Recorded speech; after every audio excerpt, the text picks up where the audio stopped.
One of the biggest questions in Boruto is how to get around Daemon's ridiculous reflection ability and what his weaknesses are. Because like Itachi said, every jutsu has a weakness. Obviously, we already know Daemon needs to be touching somebody to reflect an attack, but there's definitely more to it as we've seen over the last several chapters, which is why I'm covering this topic again. And I think I might have figured out another weakness to the ability, and in the process also figured out how the ability actually works in the first place. I'll give you the important observations, then break it down, and give a ton of examples so that no matter what, everyone will understand it. So stick with me until the end. So first, let's take a look at what Amado says in chapter 75 about Daemon's abilities. He said he reflects all attacks, any action that would inflict harm upon him, and though it's necessary for his hand to be touching another person, his ability will also transfer to the person currently touching him. And he also said, just be careful not to aim murderous intent toward him, no matter what, because that too will be reflected. It depends on certain conditions, but it will all rebound back to you. So there's two main things I want to draw your attention to. The first is that Amado said hand singular, not hands plural like Bug said in chapter 71. This gives the impression that Daemon only needs to touch somebody with one hand to reflect attacks, not both at the same time. And we see Daemon do this several times, like in chapter 75 for example. Daemon's right hand wasn't touching anybody, but his left hand off panel looks like it must have been touching Eida somewhere because Kawaki's attack got reflected.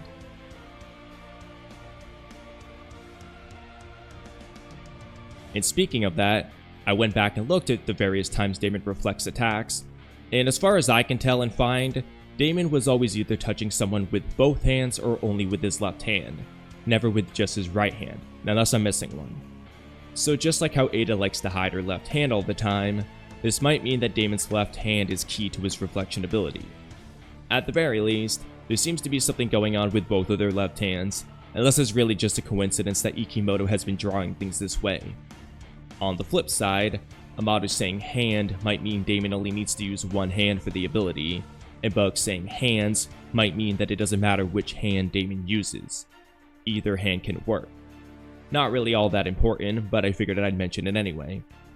The real thing I want to point out that pertains to the rest of the video is that some of what Amado says doesn't line up with what we actually see in the story.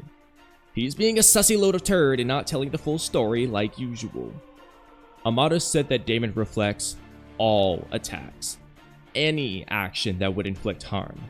However, this simply isn't true. Even while touching someone with both of his hands, Daemon has both reflected an attack that doesn't inflict any harm, and has not reflected attacks that would inflict harm. It was shown in chapter 69 by Shikamaru that you can attack Eida if the jutsu doesn't inflict harm, which I predicted was a weakness after chapter 67 when I started my channel, because Code was also able to use an attack on Eida that doesn't inflict any harm, that being his claw marks, and that's also why I said Boro was probably able to defeat Eida by using his virus, which paralyzes you, but doesn't really hurt or kill you. Code placed a claw mark on Eida's chest in chapter 57 when she walked out of her pod. Then he tried to kill her with his claw finger, but he couldn't because he was captivated by her. Even if you want to say Code was only able to place that claw mark on her because he wasn't captivated by her quite yet, until she looked at him and said, "Go ahead and try." It doesn't matter. It doesn't matter! Because Code actually removes that claw mark when she goes to brush her teeth, as it's gone when she looks in the mirror, and when she comes back it's still gone, and it stayed gone ever since that scene when she walked out of the pod. But then in chapter 62, Code placed another claw mark on Eida, this time on her right arm instead of her chest, which is a spot he had never placed a claw mark on Eida previously, and he was most certainly captivated by her at this point, as they literally talked about Code's feelings for Eida, and he couldn't kill her when he tried to by this point already. But despite that, he could still place a claw mark on Eida again because the attack doesn't inflict any harm on her. The reason I bring this up is because in chapter 60, Code tried to use his claw marks on Daemon, but they were reflected back onto himself instead. Amado said Daemon reflects any action that would inflict harm on him, but Code used an ability that doesn't inflict any harm, as evident by him being able to use it on Eida more than once, and also the fact that they don't do anything other than place a mark for space-time transportation. But that ability was still reflected onto Code. And Code didn't even have overly malicious, violent intent or killing intent towards Daemon when he did this. He was simply trying to learn more about Daemon's reflection ability, but it still got reflected. So that right there means that Amado is leaving out some details about Daemon's reflection ability, as it also reflects attacks that don't inflict harm on Daemon, not just those that do inflict harm. And as a quick side note, I've said this probably a million times by now, but I'll say it again. The whole killing intent thing is a lot simpler than some of you guys think it is. What Amado said, "Just be careful not to aim murderous intent toward him, no matter what, because that too will be reflected. It depends on certain conditions, but it will all rebound back to you." All he's saying is, don't think about killing Daemon, because if Daemon is touching someone, whatever you imagine doing to him will get reflected onto you instead. Where a killing attack is going to be a lot more lethal to yourself than a slap in the face will be. That's all it is. Going back to what Amado said though, he said Daemon reflects all attacks. Any action that would inflict harm on him, as long as he's touching someone with his hand. This also isn't true. There are 3 examples where Daemon was touching someone and something didn't get reflected, and then I want to tie a 4th scene into this afterwards. The first example is in Chapter 67. From Chapter 61 to Chapter 67, Daemon is asleep hugging Eida, but then Code pulls Daemon through his claw mark so he could reflect Kawaki's attack. If one of Daemon's hands were touching Eida, Code shouldn't have been able to grab Daemon and pull him through the claw mark. If anything, it should have reflected this move, and Code should have went into the claw mark and popped down in Boruto's hideout with Eida and Daemon. I won't put too much stock into this scene because in earlier chapters, Daemon's hands were just hanging down while he slept, so it's possible that neither of his hands were actually touching Eida, but they easily might be resting right on Eida's thighs, which would meet the requirements for reflection based on what we've been told. But we don't know for sure since we didn't see where his hands were in Chapter 67, and it was never made clear whether his hands were touching Eida's legs or not. In the next 2 scenes though, this is not the case. The next one comes in Chapter 74 when Daemon is fighting Boruto. Boruto goes in for a punch and Daemon catches it. Then Boruto goes for a sideways kick where Daemon is holding both of Boruto's fists, but instead of the attack getting reflected, Daemon jumps to dodge the kick, and then he knocks Boruto out after that. Daemon was touching Boruto's fists with both of his hands, so Boruto's kick should have been reflected onto himself, but that wasn't the case. I know there's the theory that Daemon might be able to turn his ability on and off, but honestly, that doesn't seem to be implied anywhere in the story, and it also just kinda goes against what Daemon says and does in Chapter 74. After Kawaki's attack with his Ninja Tech arm blade got reflected, Daemon got off of Boruto's back so that he wasn't touching Boruto anymore and said, sorry, no more cheap tricks, I promise, try me again." What's being implied is that Daemon let go of Boruto so he wouldn't reflect Kawaki's attack anymore. Not that he just turned his ability off, as we were already told by Bug that Daemon has to touch people with his hands to reflect attacks. In addition, it would seem oddly convenient that Daemon just turned off his ability in all 3 of the scenes I'm talking about today, especially when they have something major in common. So let's talk about the 3rd example. This one comes in Chapter 77. Daemon lunged at Himawari to ask who she is, and he put both of his hands on her shoulders, and he keeps them there over the next several panels. But then Boruto yanks Daemon off of Himawari, even though he was touching her with both of his hands. Yet Boruto yanking Daemon wasn't reflected onto Boruto. Boruto should have been thrown backwards, as if somebody yanked him backwards instead, but that wasn't the case. I realize being yanked backwards isn't some super deadly attack, but like I said, Daemon reflects attacks that don't inflict harm too, just like Code's claw marks, and it definitely harms Daemon more than Code's claw marks do, which don't do anything on their own other than appear there. So there's no reason for Boruto yanking Daemon not to get reflected, and the same goes for Code yanking Daemon through his claw mark, and the same goes for Boruto trying to kick Daemon, which is indisputably an attack that would inflict harm on Daemon if it landed. In 2 of these scenes, it is very clear that Daemon is touching someone with both of his hands, yet none of these actions got reflected. So why is that? Seriously? You asked why? Have you noticed what all 3 of these examples have in common? They're all basic taijutsu actions. Code just grabbed Daemon in Chapter 67. Boruto just grabbed Daemon in Chapter 77, and Boruto went for a kick in Chapter 74. As weird as it may seem, we've actually never seen Daemon reflect a basic punch or kick or grab.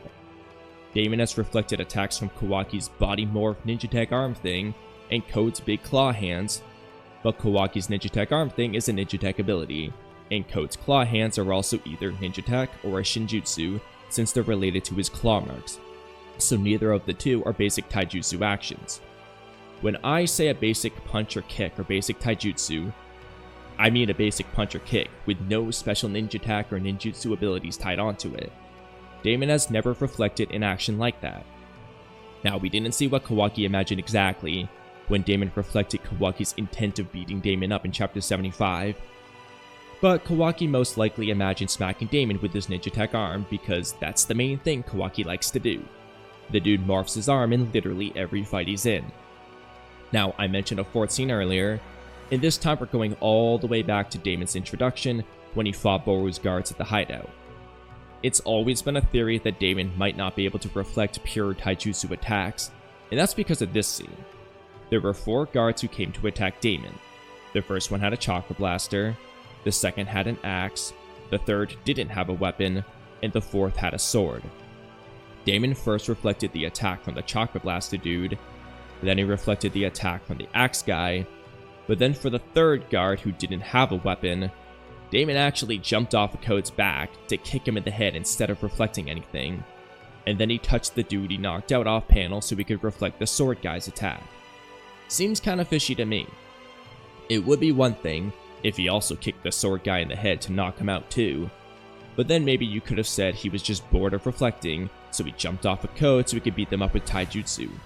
But the fact that he reflected his attack means he literally bent down and touched the knocked out guy to reflect the next attack, which means he intentionally chose to reflect the first, second, and fourth guard's attacks, who all had weapons, but chose to directly attack the one guard who didn't have a weapon.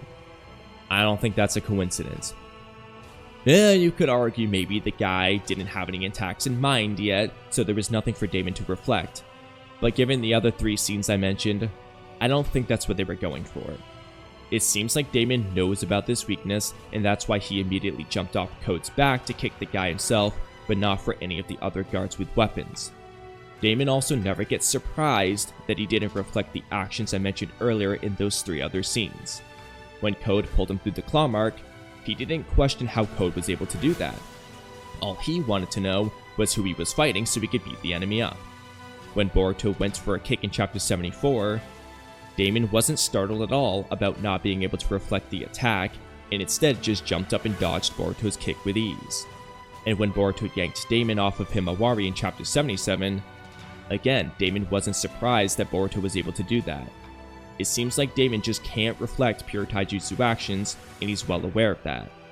So that's the observation side of things. But the question you should be asking is, why can't Daemon reflect pure taijutsu attacks?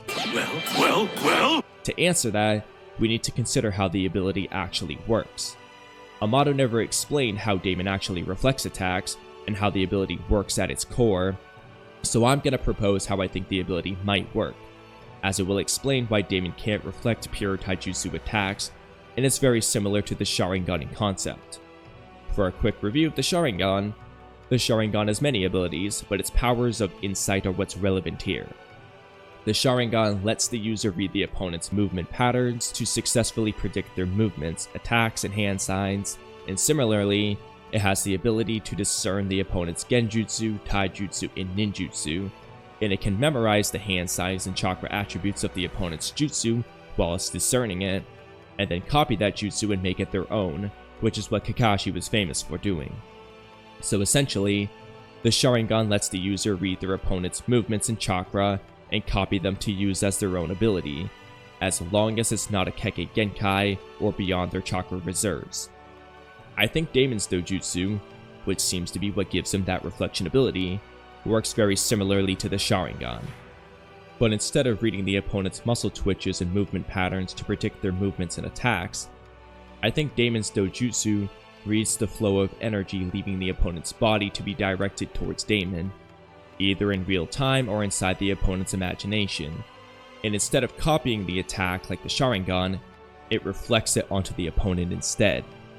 And while Daemon doesn't seem to have 360-degree vision like the Byakugan does, the Dojutsu's ability to read that flow of energy seems to have a 360-degree range of effect because he reflects things whether he's looking at the attack or not. And the Dojutsu can't remember an attack it reflected like how a Sharingan user can remember a move they've copied and reuse it. Daemon's Dojutsu doesn't have that benefit. The key points, though, are the energy used for the attack leaving the opponent's body, and the attack being directed towards Daemon. If you look closely at the chapters when Daemon reflects things, you'll notice that the attacks all get reflected the moment that both the opponent's energy gets transferred to their attack and the attack is directed towards Daemon. Thus, there are 3 conditions that must be met in order for Daemon to reflect an attack. Those being that Daemon needs to touch someone, the attack needs to be directed towards Daemon or whoever he's touching, and the energy used for the given attack needs to leave the opponent's body before it hits Daemon. The flow of energy thing might sound confusing at first, but don't worry, I'm going to give you a ton of examples to explain what that means and why taijutsu doesn't get reflected as a result. We'll start with the examples that do get reflected, and the easiest example is Kawaki's chakra blast in most ninjutsu attacks. When Kawaki shoots his chakra blasts, a blast of energy literally fires out of Kawaki's hand and leaves his body, and that attack got reflected by Daemon just as the blast was leaving Kawaki's hand. If Konohamaru shot a fire style jutsu at Daemon, the energy would fire out of Konohamaru's mouth in the form of fire, thus leaving his body. Konohamaru's attack would reflect the moment the fire left Konohamaru's mouth towards Daemon, or when he thought about shooting a fireball at Daemon, whichever comes first. Those are some ninjutsu examples. In the case of somebody controlling a weapon, like the axe guy for example, when he swings his arm to attack, the energy from his arm swinging is transferred to the axe, meaning it's left his body and gone to the axe instead. That's just physics. And once it's directed towards Daemon, it gets reflected on the axe guy. You literally see this in the panels. When he swings his arm back, it doesn't get reflected yet, but the moment he starts to swing it forward towards Daemon, that's when it gets reflected. When Kawaki makes his ninja tech arm thing, he manifests this weird black matter outside of his arm to create a weapon, meaning that energy left his body to create this black substance. So once it's directed at Daemon, it gets reflected onto Kawaki. When Code creates his claw marks, he's manifesting physically embodied chakra mixed with iron from his blood to create those claw marks outside of his body. So again, that energy leaves his body and is directed towards Daemon and it gets reflected instead. This next one is the trickiest. When Code grows his hands into giant claws, or when Cho uses the partial expansion jutsu for example, they are transferring their energy into matter to grow their hands. So while it looks like it's contained within their body still, the concept is pretty much the same as Kawaki's ninja tech arm. They're manifesting more size to their body, meaning the energy leaves the bounds of their normal body to create this new matter in the form of a larger hand. It's energy converted into matter. Again, it's just physics and science here. I know it sounds weird, but the point is they're using a jutsu to change their body. It's like making a Rasengan, but it just looks different. As with the others, when the energy leaves the user's body and is directed towards Daemon, the attack gets reflected instead. You get the point by now. So now we come back to regular old taijutsu, like when Boruto tried to kick Daemon in chapter 74. What is so different about taijutsu? The flow of energy doesn't leave the opponent's body until it hits the target. That's what's different. When a boxer punches a punching bag, he or she transfers the energy from the movement of their fist and transfers it to the punching bag in the form of kinetic energy. And that's why the punching bag moves. Same thing happens when they punch somebody in the face. The energy from a punch or a kick or a push or whatever is transferred at the moment of impact, not before, which means the 3 conditions I mentioned for Daemon's reflection ability to work can never be met with a regular punch or kick, as it will be too late by the time the energy leaves the opponent's body, as Daemon will have already been punched by then. That's why he always dodges instead. And when it comes to special taijutsu techniques, you still need to keep all of the same rules in mind that I mentioned earlier. So attacks like Asakujaku, Hirudora, and Sekizo which just punch the air to attack the opponent, and so on, would probably still get reflected because the energy leaves the user's body before it hits Daemon. On the flip side, attacks like Tsunade's chakra-enhanced punches, the primary and hidden lotuses, Night Guy, Baryon Mode Naruto's punches, and so on, probably wouldn't get reflected because they work just like regular punches but contain a lot more power than normal coming from within. And I imagine all of this stuff applies if somebody imagines punching Daemon with a regular punch or other pure taijutsu move. It probably wouldn't get reflected, as it doesn't really seem to make any difference whether you imagine attacking Daemon or actually try to attack Daemon. All the same rules seem to apply. I think this all makes a lot of sense, but for anyone who thinks this is too complicated, the Boruto series literally used nuclear fusion to explain Baryon Mode's power, so I don't see why they can't use some basic physics to explain Daemon's weakness. I just broke it down step by step. At its core, it's just taking the Sharingan's abilities and adding an OP twist to it, and using physics to explain the weakness of it. It's not that bad. Now, something I really like about this explanation is that it's actually similar in concept to the original idea I brought up for Daemon's weakness almost a year ago when I first started making videos. I brought up how Eida and Daemon's dojutsu both resemble moons, where moons are closely associated with time in the Naruto series. So since Eida's Senrigan can see the past and present but not the future, meaning the future is essentially the Senrigan's weakness, while Daemon's dojutsu reflects attacks that would be about to hit Daemon in the future, perhaps Daemon's weakness lies in the past and present. The weakness I gave back then is similar in many ways to the one I'm giving now, but there are some key differences of course. As I explained earlier, Daemon's ability might sense the flow of energy leaving the opponent's body and transferring to whatever attack they are doing, which then gets directed towards Daemon. Using Kawaki's chakra blast as an example again, when the blast just leaves Kawaki's hand, the actual attack hasn't hit Daemon yet, but it gets reflected in that moment. In essence, the ability reflects what would have been a future moment. However, in the case of taijutsu, as I explained earlier, the flow of energy doesn't leave the opponent's body until the taijutsu attack actually hits Daemon, at which point it's no longer a future moment that the attack would hit Daemon. Instead, it's happening in the present and will soon be in the past. Daemon can't reflect an attack that's already hitting him in the present or already hit him in the past. It's too late at that point. That's actually what I said way back then. I said maybe Daemon can't reflect attack you used on him in the past. So I thought, maybe if you used an attack on Daemon and survived your own attack when it reflected, maybe he couldn't reflect that same attack again. That wasn't correct, obviously, but funnily enough, some of those same words can still be used now. Daemon still can't reflect an attack that you used on him in the past, not because you can safely use it on him now the second time around, but because that attack literally happened in the past, so now it's too late. What's done is done. Funny how simple that is. So overall, there seems to be three main weaknesses to Daemon's reflecting ability. First is that he needs to be touching someone with at least one hand, possibly his left hand specifically.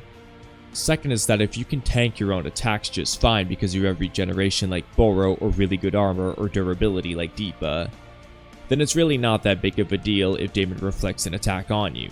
You'll survive it anyway, which I've said is a weakness for Daemon's ability since the beginning. And third is that Daemon doesn't seem to be able to reflect pure taijutsu attacks. I've given you the observations in the story to show you that it seems to be the case.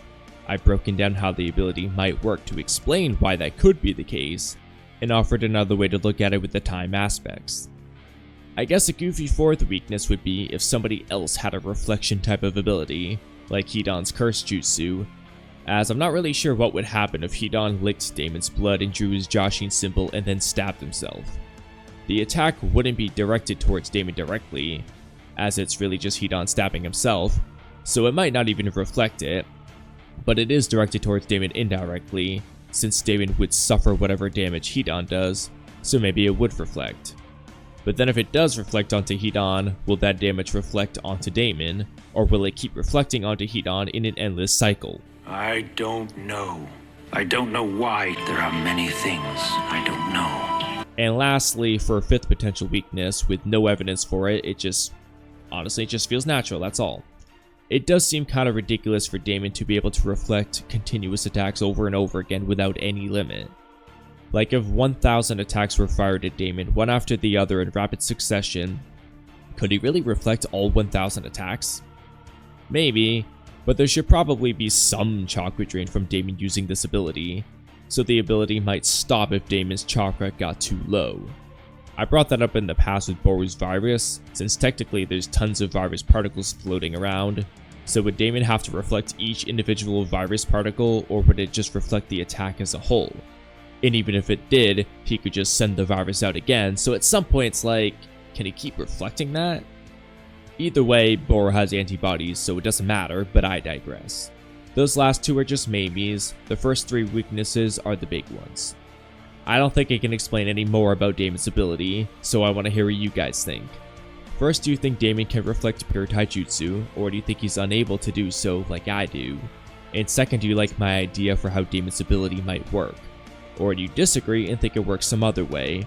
And do you like the time parallels between Eida and Daemon's respective dojutsu, where Eida's power lies in the past and present, but not the future, while Daemon's power lies in the future, but not the past or present? And out of curiosity, what do you think would happen with the Hidan situation? Would it be an endless cycle of reflecting? Would it work on Daemon? Or would Hidan eventually just die from all the reflections that's happening to him? Let me know how you think it would go down. And also, do you think there's a limit to how much Daemon can reflect? Like, will his chakra just drain and eventually gets too low and he can't reflect anymore? Or what do you think happens? Like, hypothetically, if someone just kept attacking over and over and over again and regenerating from their reflections, like, will there be a limit? What do you think there? And lastly, how sus do you think it is that Amado didn't reveal this to the Leaf Village when Amado of all people should know about this weakness? And why do you think he omitted this information? Let me know in the comment section below, but that's a wrap on today's video, so thank you guys for watching until the end. I'm going to reflect my own attacks back on you, so now you have to subscribe, leave a comment, like the video, become a member, and hit the bell icon for notifications. Have a great rest of your day, and I'll catch you guys next time. Bye.